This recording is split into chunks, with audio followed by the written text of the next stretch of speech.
लेकिन अभी मंच का सबसे ज्यादा खूबसूरत लाइन करे जी लगा बिहार के सबसे बड़ समस्या देवरे बना। सब देवरे में बोले बा। हम देवर साथ से रहूं। रौरो देवरे में बने का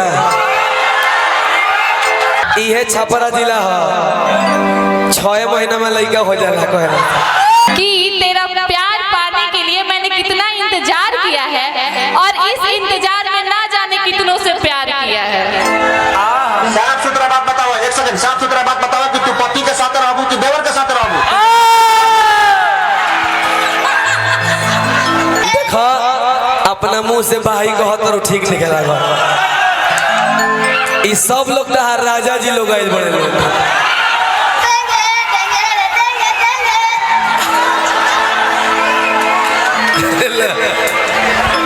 तू लेंगे लेंगे कोई लगा मार देखा टेंगे टेंगे अच्छा अच्छा देखा देखा है ना ताकत है खाली ताकत है याद आवत रही जरा पाने की चाहत में बहुत कुछ छूट जाता है। अरे जियो नदी का साथ देता हूँ समंदर रूठ जाता है। अरे मोहब्बत लिखने और पढ़ने में आसान दिखती है राय जी, मोहब्बत को निभाने में अच्छो का पसीना छूट। बिहार के सबसे बड़ समस्या देवरे बना।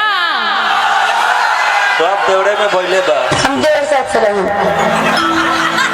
सबसे बड़ समस्या देवर लोग। हाँ भाई बिना देवर के फरियाए बा। अब पूरा भोजपुरी इंडस्ट्री देवरे पर टिकल बा। हाँ ना रौरो देवरे में बने का क्या बात है। देवर तो दूर के अभी पतियों न मिलल है। अभी कहतरू अभी एको घंटा ना भइल संगे बैठला अब 5 घंटा बैठ जीबू तो का होई दादा। इहे छपरा जिला है 6 महीना में लड़का हो जाला कहना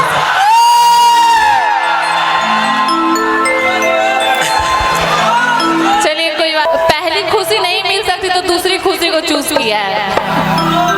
रघु मेरा भाई है। हाँ। और ये मेरी भौजाई है। आप लोग देखिए आप कलाकारी दिखाओ। देखी